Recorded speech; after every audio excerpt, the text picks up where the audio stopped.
Killed plays over and over in her mind.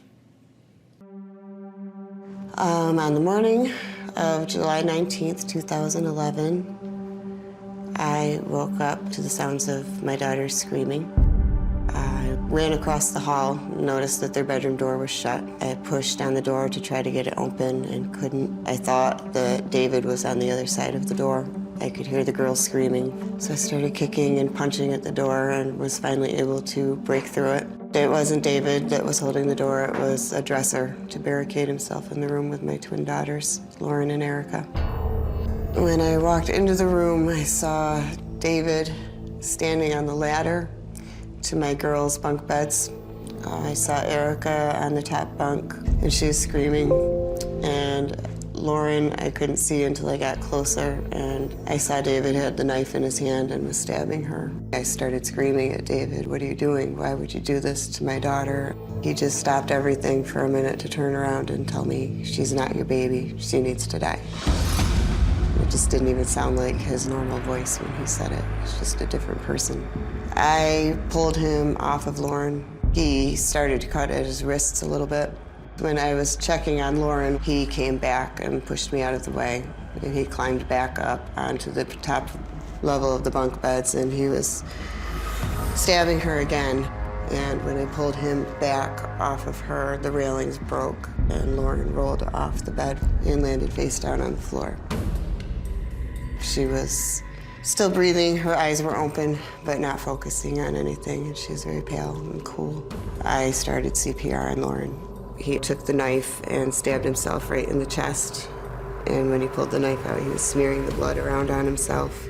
As David was cutting himself, I was hoping that he would just kill himself, leave the rest of us alone. He came back over and stabbed her in the neck. I fought with him some more. He wrapped his left arm around me and just kind of restrained me and pulled me back away from Lauren, and then he used his other hand to stab her in the chest one more time.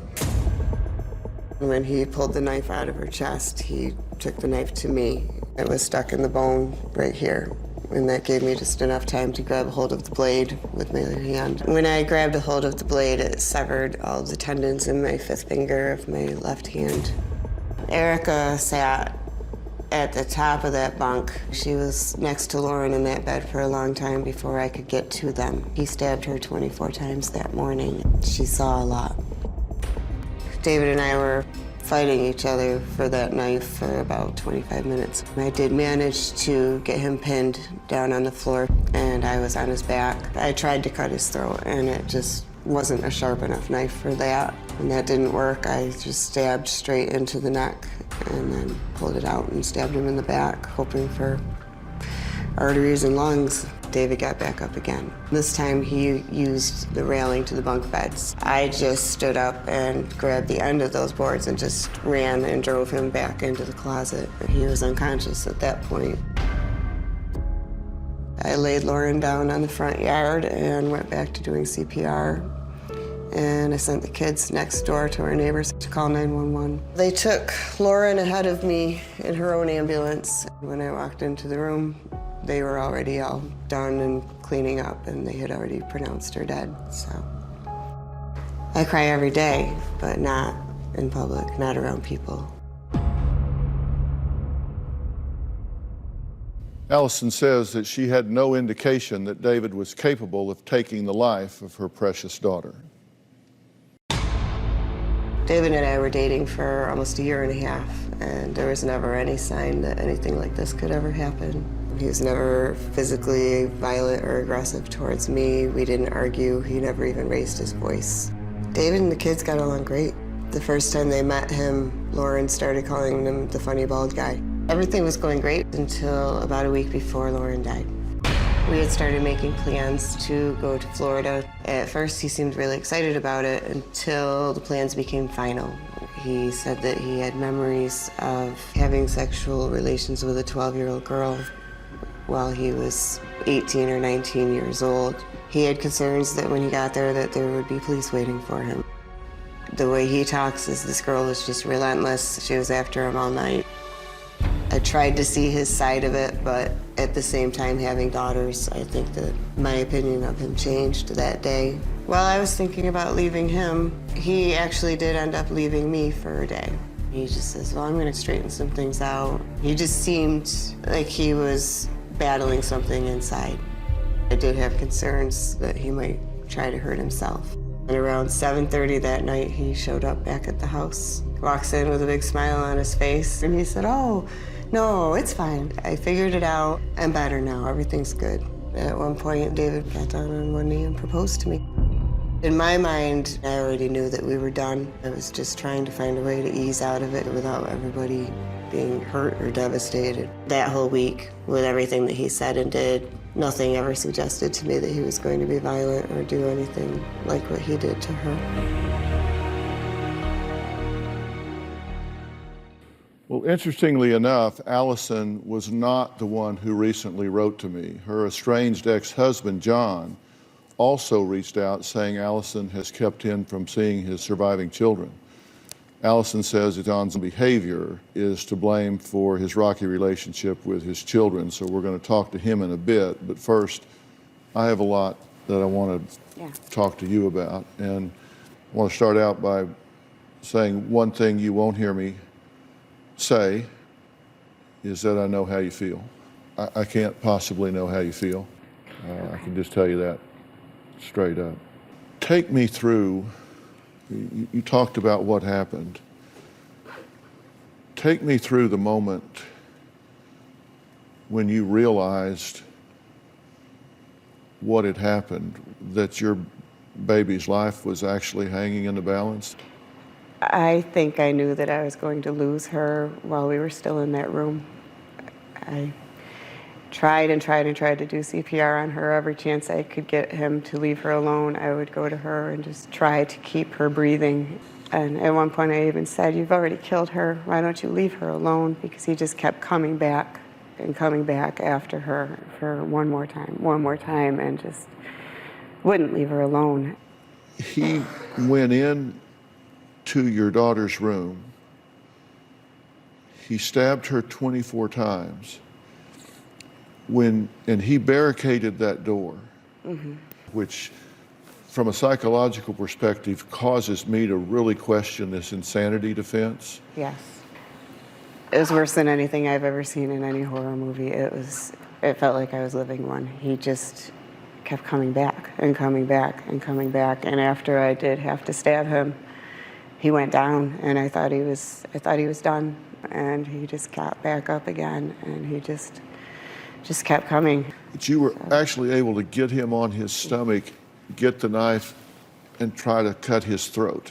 Yeah. And at that point you thought, surely he will be dead. But he got up. He got up. I stabbed him right through the side of the neck, thinking that should do it. And then again in the back, right where the lung is, and he went down. And then a minute later, he's right back up again, coming right back at us. Well, coming up, some of David's strange behavior before the killing. Were there red flags? And we're going to talk about that. Plus, how are Allison's children doing now? All that when we come back.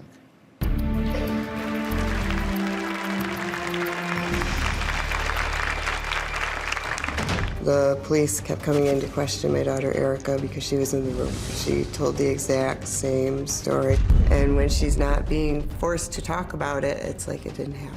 Nolan blamed himself for years. He could have brought a hammer. He could have done this. He could have done that. And later, she got my daughter killed. Were you sober when you wrote that? No.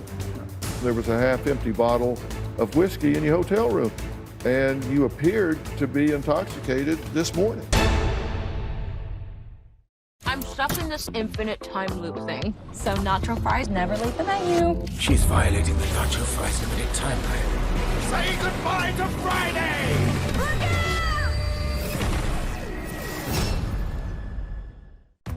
Just tap and there you have it. Your all-new personalized weight loss program from WW. It's easy. You take a short quiz, tell us your goals, how you're feeling, and what you love to eat, and we create a science-backed plan that's designed just for you. At WW, we help you build healthy habits so you can eat better, think better, and feel better. Getting started has never been easier. Get started for just $5 a month at www.com. Hurry, offer ends March 21st. The tailored comfort of Quilted Northern. When you return home to the comfort of your childhood bedroom, there's nothing else you'd rather see. No offense, Mr. Cuddles.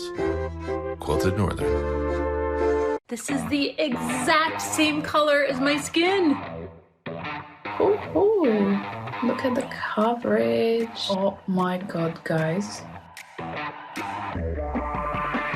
Throw your other foundations away. This quiz will change your life. I took that 90-second quiz on their website to match me perfectly. It's insane. You guys can try this for free 14 days. It feels like I have nothing on my face. What about this couch? I'm just saddled with so much credit card debt right now. We need an upgrade card. It rolls all my monthly purchases into one easy installment loan so I can avoid stuff like that. Where do I sign up? Get your upgrade card at upgrade.com. LL Flooring had all the answers. They're experts. Bellawood, Artisans, Manhattan, Chevron. Oh, this? It's a Bellawood Artisan.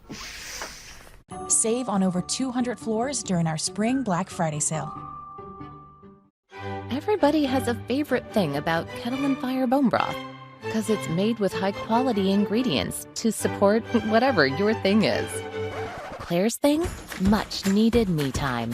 Jack's thing? Not letting cold and flu season keep him down. Allie's thing? Reaching her goals. Wow. I'll have what Allie's having. Collagen protein, amino acids, and no artificial preservatives. Kettle and Fire. Make bone broth your new thing. All of you will be going on dates with other people. So maybe you haven't met the right person yet? I'm making it hard for you, huh? You better tell them to shut the up, mother. Where are we headed? I don't know. Put a ring on it. Friday, March 25th, 9/8 Central. Part of Real Drama Weekends on OWN. About 4 hours after we had been in the emergency room, the police started showing up to question me, and I heard one of them saying something about how David said something. And I looked at him and, what do you mean David said anything? And he said, he's awake now and he's talking. I said, what do you mean he's awake and talking? I thought he was dead. And they said, oh no, he woke right up. After it happened, he was talking in the ambulance the whole way to the hospital about what he did. My biggest regret about that morning, other than losing my daughter, obviously, is the fact that I left that room and thinking that David's dead. And now I really wish that I would have made sure. Because finding out 4 hours later that he's awake and talking while I'm holding my dead daughter in my arms was not a good moment for me. It doesn't seem fair to me that he's still alive. He still has a birthday every year. I'm at the cemetery every year for my daughter's birthday. He's still alive and might even get out someday with no charges against him, but my daughter was never going to come back to me. Allison says her son Nolan and Lauren's twin sister Erica have found their own ways to cope since the killing, but worries about how the trauma may manifest as they get older. Right after this happened, the police kept coming in to question my daughter Erica because she was in the room. She told the exact same story, but then she just put it away. And when she's not being forced to talk about it, it's like it didn't happen. She's very strong. She saw a play therapist for about 9 months. She said there really wasn't much to do for her because Erica wasn't ready to talk, and she didn't feel the need to push her into talking about it because Erica was doing okay. Nolan had a tougher time. He blamed himself for years. He said that he wishes that he had done something that day. He wishes that he had gotten into that room too. He could have brought a hammer. He could have done this. He could have done that. But Nolan was an 8-year-old little boy who couldn't have done anything. So we just keep telling him, you did exactly what I would want you to do, and you stayed safe. Now, he's great. He's a high honor student. He's got a future mapped out. He wants to be an engineer. That's all he talks about. I worry about my kids growing up and what their lives are going to be. I hope that they don't avoid relationships because of what they've gone through. I hope they don't lose hope. I hope they keep trying for happiness and love. How are you doing with this before we talk about the children? I've always told everybody I feel like I've just been divided in two since it happened. I feel like there's the part of me that goes on living and getting up every day and making sure my kids get to school and going to work and doing everything that needs to be done, yet there's this other part of me that is in that room every day, all day, and it just plays on a reel over and over and over again. You see yourself as though you're watching someone else? Most of the time, and feeling like impending doom. What are the worst things you say to yourself in your darkest times? I blame myself. I've gone over and over in my head what has gone on, what happened the week before, trying to pick it apart. What did I miss? I made a list of the red flags that you've shared with us. You said he had sex with a 12-year-old. That's just rape. He had cheated on you and continued to have contact with the person. He told you that you had found that he was a sex addict. Cyber sex, he talked about that and said he really feared what would happen if people saw what he had said on the internet, right? Do you know what he was referring to? No. There were erratic emotional swings, threatening your son with the bad things and the evil in the world. Lauren had been traumatized the night before, correct? You went into the room and she was upset? When I got home, Lauren was just real flushed and red in the face and just kept saying, "Mommy, I don't feel good." We talked for a few minutes though, and she settled down, and by the time I was ready to tuck her into bed, she was giggling and acting like her normal self again and didn't have any more to say about it. But the whole time I was with her and trying to get her ready for bed and talk to her, David's behind us. He's in the room. I didn't get any more time alone with her. He's lurking. Mm-hmm. What did you find out about that? About 2 months later, in the middle of the night, my son comes and wakes me up and he says, "Mom, I need to talk to you. I need to tell you some things that happened, and I don't know if it means anything or not, but I think it does, and I want you to know, and I want to tell the police." And he said that when I had gone to the store that night, he was walking down the hall past the girl's bedroom, and David was in the room with Lauren, and she was getting changed into pajamas, and she was only partially dressed. She was just naked from the waist down, and he saw him sitting on the bed next to Lauren and telling her how pretty she is. And right while he was doing that, David saw that no one was standing there, so he got up and walked over to the door and said, "Do you mind? This is private." And he shut the door. As soon as I heard that, I said, "Oh my God." So I called the DA first thing in the morning, and she told us to bring him in. And you didn't know that at the time, but you now know that's what she was upset about when you got home. Allison's ex-husband says she blames him for the death of their daughter. She currently has an order of protection against him, some harassing text he recently sent her. So she's going to have to be backstage while I ask him about that when we come back, because they can't be in the same physical space. We'll be right back.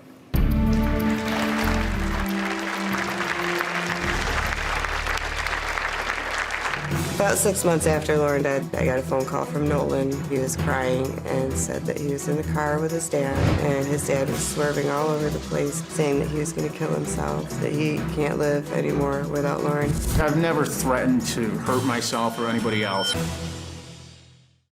No matter what type of dog you have or cat you have, Frontline Plus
Swear I won't forget this, why do I regret this? In my mind reckless, thoughts are feeling endless. Sitting up, I'm breathless, anxiety's infectious. I feel so defenseless, betrayed and embarrassed. I hate being open, I hate being broken. I feel like an ocean filled up with emotion. Anger ain't a potion, rub it on like lotion. I can feel it soaking, reopen, the scars have awoken.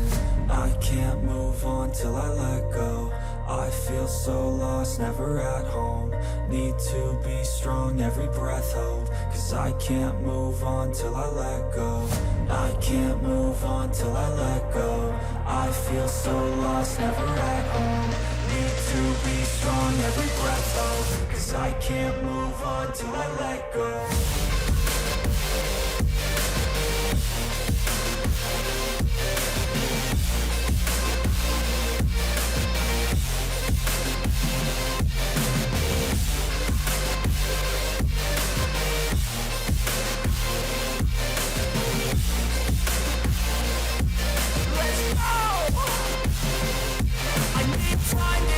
The pain makes it real, I don't wanna feel, I just wanna kill the bad thoughts and steal a good thought and feel. I'm just lost, I feel, I'm just lost, I feel. I need time to heal, I can't steer the wheel, cause this driving hill, and it gives me chills. A nice road it feels, I slip off the peel, and crash all the steel. Will I ever heal? I can't move on till I let go. I feel so lost, never at home. Need to be strong, every breath hold. Cause I can't move on till I let go. I can't move on till I let go. I feel so lost, never at home. Need to be strong, every breath hold. Cause I can't move on till I let go.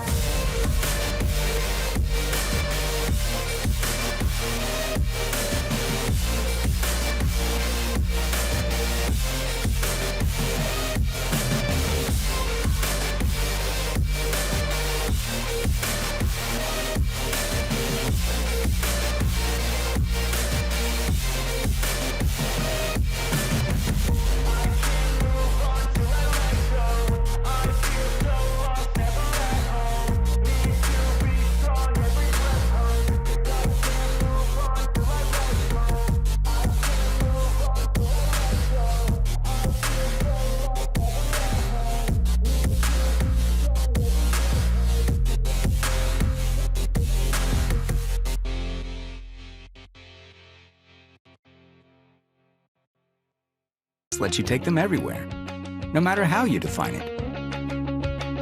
Frontline, the #1 name in flea and tick protection.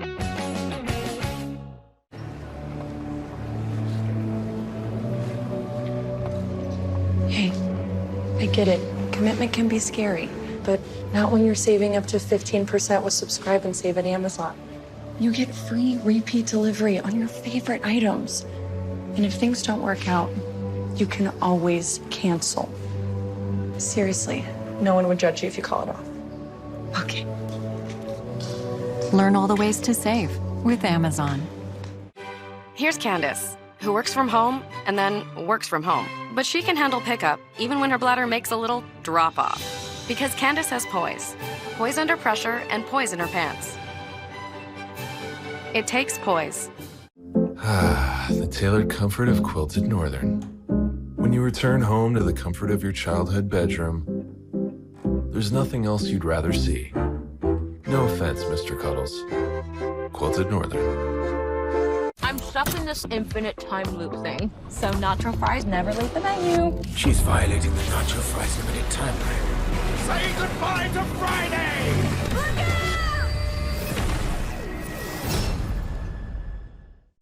I don't think I can do this! You said you wanted to feel the power of Cricket 5G. I thought you meant like live streaming. Oh, we're live streaming, all right. Let's roll!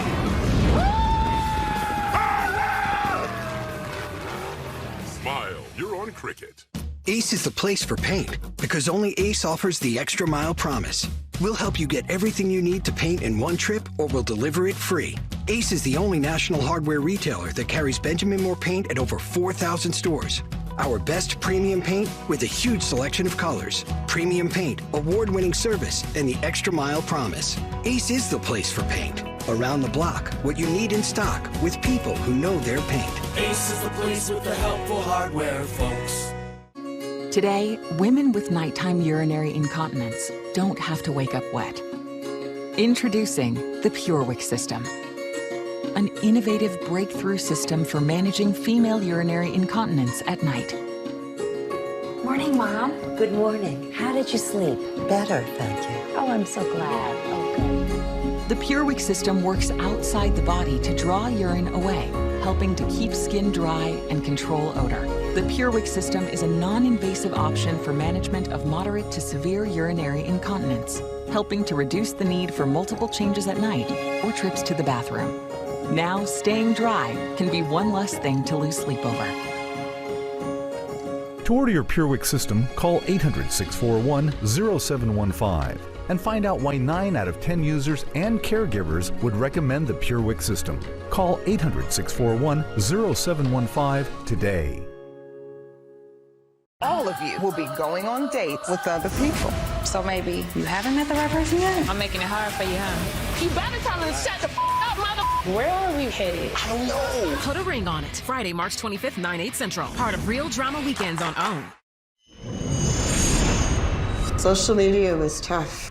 There was a local website that was pretty brutal. Most of the people on there were criticizing me, calling me a whore, saying that I moved this guy in right after I left my husband. What did I expect? It's my fault. The things that they were saying was confirming what I was already feeling about myself. I think any parent who loses a child, especially in a situation like this, will blame themselves. And come to find out that my ex-husband sat talking to reporters, telling them that 2 weeks after I kicked him out, I moved someone else in, which is so far from the truth. Well, John and Allison's marriage fell apart before the death of their 6-year-old daughter, Lauren, but the estrangement has only gotten worse since then. John says immediately after Lauren's passing, his struggle with alcoholism got worse, and Allison's hypervigilance has prevented him from seeing his surviving 2 children. My marriage with Allison was never particularly good. My alcoholism was definitely a factor. As a result of the tragedy, my alcoholism got considerably worse and eventually spun out of control.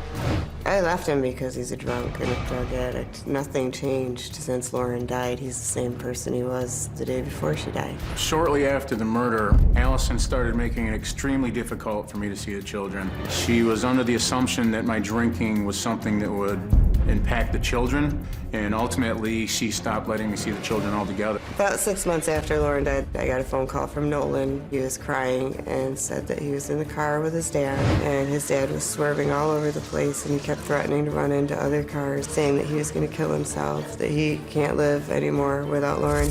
I think that story is something that she may have believed based on the fact that my kids thought I was driving crazy. I was definitely upset. I wasn't driving crazy, but I was crying. I've never threatened to hurt myself or anybody else. As long as he continues the path he's on with the drinking, he's not fit to be a father. He's not fit to even be around his kids. I'm not exposing my kids to any more of that. The last time I saw my children was about 8 or 9 months ago.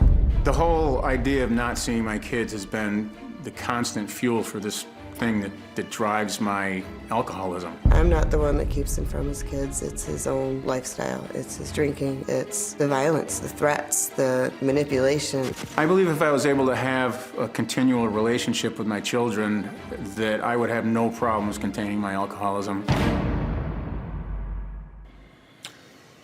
Okay, John, you've been listening to the conversation so far. Let me begin as before, Tony, I'm terribly, terribly sorry for your loss. I cannot even imagine, as a father, what it must feel like to have lost your child. Just dad to dad here, are you stable enough to be a guiding force in your children's life right now? Absolutely. Absolutely. Are you an active alcoholic right now? Yes. But I wouldn't be if my children were in my life. that tells me that you're not being honest with yourself. You don't get the children and then clean yourself up, because let me tell you, having been trained as a forensic psychologist, it is not a question of what comes first, the chicken or the egg. It is real clear. What comes first is you get yourself straight, you get yourself sober, you get yourself stable, and you earn the right to be in those children's life, and they deserve to have their dad in their life. When our AP was picking you up this morning at your hotel room, there was a half-empty bottle of whiskey in your hotel room this morning. Yes, sir. And you appeared to be intoxicated this morning. Yes. Are you trying to get along with your ex-wife? There is zero communication there. Well, it's not zero. You forwarded a text that said, the reality is she was a pathetic pig of a woman.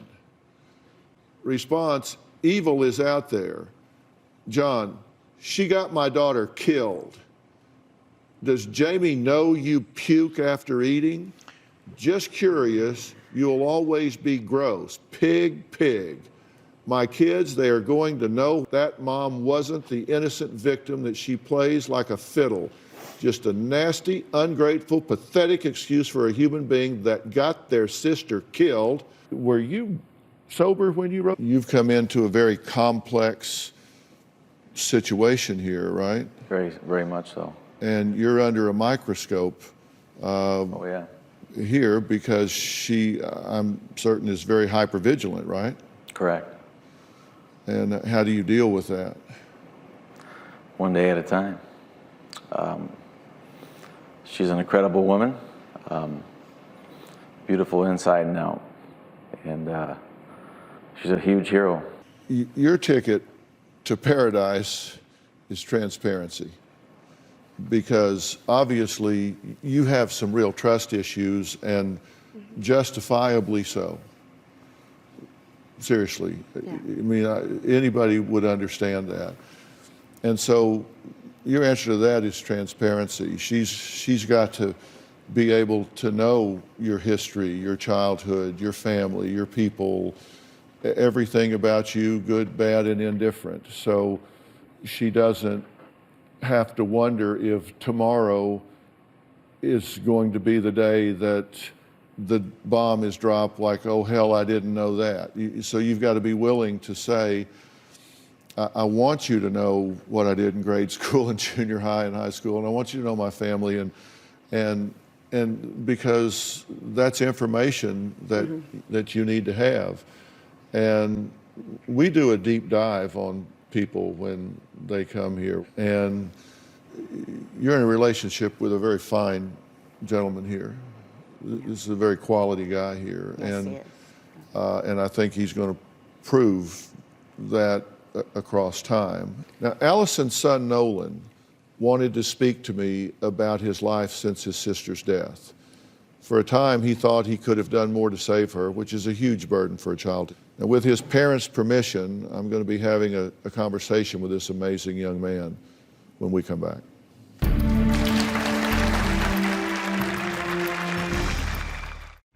Closed captioning provided by...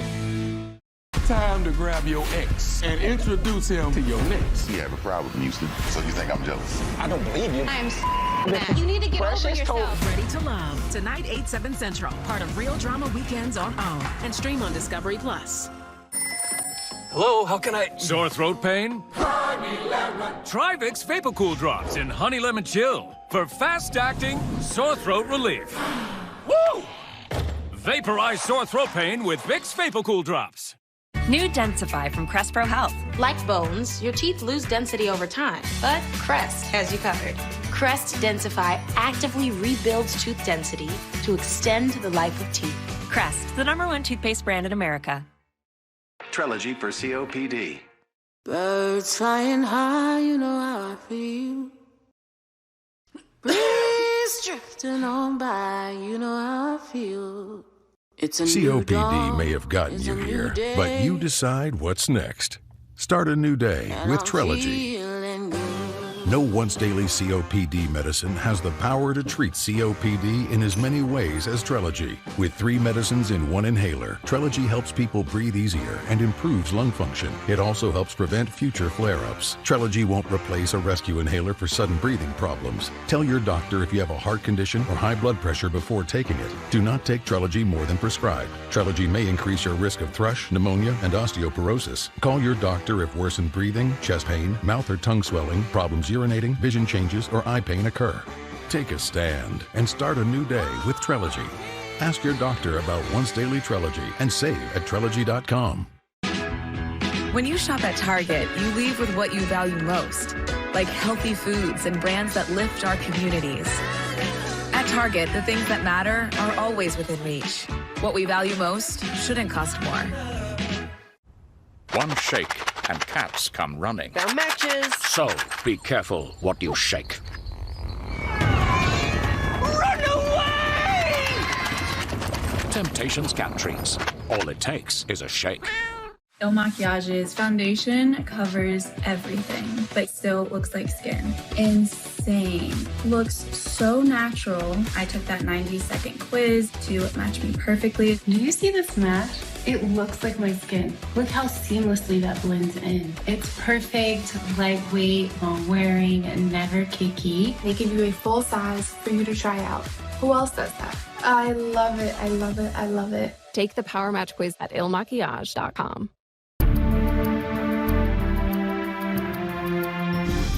Allison and John both worry about how the trauma of Lauren's death will affect their now 14-year-old son, Nolan, and Laura's twin, Erica, who is now 12. Nolan wanted to speak with me about his feelings since that horrible night, and I'm going to do that right now.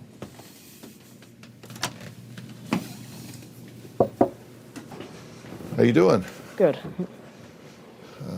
It's good to meet you. So how are you coping with this? I just try to avoid thinking about it and avoiding any situations where it could come to thinking about it. Is I've learned that children have this really bad habit of finding a way to blame themselves when things go wrong. Mm-hmm. They look at it and say, wow, what could I have done different? Should I have said this, done this, been here, been there? Do you ever really question yourself about that? Occasionally, but not very often. How you get along with your mom and your sister? Great with my mom. My sisters sometimes, but that's just how siblings usually behave. She's annoying sometimes? Yes. Yeah. And how about your dad? Do you miss him? I have very mixed feelings for my father right now. I mean, I'm always going to love him because he is my father, and it's just the things he's done as of recently, I can't really, that's why I don't really like to see him, is because of all the things he's done recently. Like what? He used, as you probably know, he does have a very long history with drinking. And like, this is a long time ago, but when he first got out of rehab, like, I think earlier this year, we found out that he was drinking, and he's just blatantly lying to us, saying that he's not and that he's staying sober. Well, let me leave you with this thought. Alcoholism is a disease, Mm-hmm. and it's a very difficult disease to treat. Mm-hmm. He's struggling with it, and pull for him to get better. Don't just judge him for being sick. Mm-hmm. I'm not asking you to make excuses for it. I'm not asking you to even make allowances for it, but just recognize that it is a sickness and he does need treatment for it. It would be the same as if he had a kidney disease or if he had arthritis or he had some other disease. It has to be treated. Mm-hmm. And what I'm going to encourage him to do, and what I'm going to try to do, is get him to get himself the kind of treatment that will really stick. Mm-hmm. And just some rehab patch is not it. It takes a lot more than that. Mm-hmm. And I'm going to really try to encourage him to do that. Mm-hmm.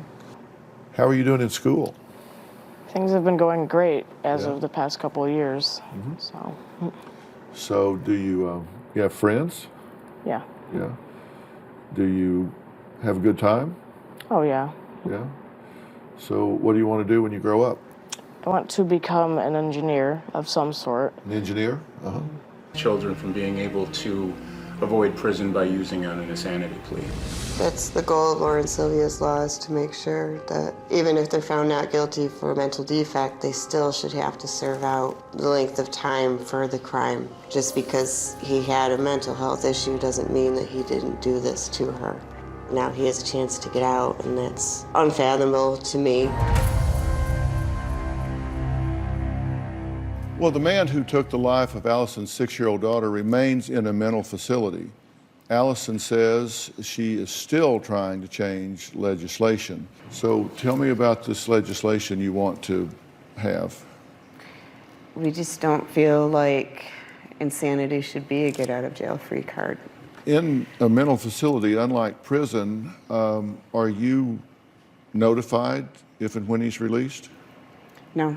He's protected by HIPAA laws, so we can't ever call and get an update and make sure he's where he's supposed to be. We can't even find out if he's there at all because he's covered by privacy laws. And you have information about this legislation that is written up that you want people to know about. There's a petition on change.org. It's called Lauren Sylvia's Law. Mm-hmm. There's also a Facebook page that my sister put together called Justice for Lauren Sylvia Bilius that breaks down everything that happened, what the crime was, what we're looking for. We are going to put links to all of the locations that you just talked about on drphil.com, at our homepage for the Dr. Phil Show, and we're also going to put them on my Facebook page, so you'll be able to find those and click those off. And you have to take care of yourself as well, because everything you're describing, and I am not in a position to diagnose you at this point, but everything you're describing has the earmarkings of PTSD, which, I know. I mean, you wouldn't argue with that, right? No. Joining me now on Polycom is Dr. Frank Lawless. He's chairman of the Dr. Phil Advisory Board. He's co-founder of the Lawless PvP and Peace Center, and he is the author of the PTSD Breakthrough, the revolutionary science that is really changing how PTSD is looked at. And Dr. Lawless and I have been talking about you in great detail. And so I wanted Dr. Lawless to weigh in on this. The amygdala is a very primitive element of the brain and doesn't understand language, doesn't understand words. So you have to use primitive sensory input in order to change the brain patterns. And we often find that sound and smell and those kind of primitive approaches will actually help train the brain and eliminate this emotional trap. All right, Dr. Lawless, thank you. We're going to make sure that you guys connect and we talk about this. Good. All right, thank you. You know, also sometimes I think you just kind of need a break for a family sometimes. You just need something to look forward to. We heard that Nolan wants to be an engineer. You just heard him talk about that. We've been talking to the State University of New York, the SUNY Polytechnic Institute, and they would like to offer Nolan a full scholarship to their week-long youth camp this summer. It's all for engineering, and they would like to have him come as their guest and be part of their engineering camp. So can we do that for him? Yeah. And then we heard that Erica likes gymnastics, and so Valley Gymnastics near your hometown has offered her a year of gymnastics classes in a safe, fun, and disciplined environment. And they teach their students to really strive for excellence, not only in gymnastics, but all facets of their lives. So we've set her up to have that in her life for a year, so she can really pursue this if she wants to, okay? And, you know, we wanted this family to just take a deep breath. So we want to send you guys as a whole family somewhere really cool. So we want you to pack your bags because you're all going to go to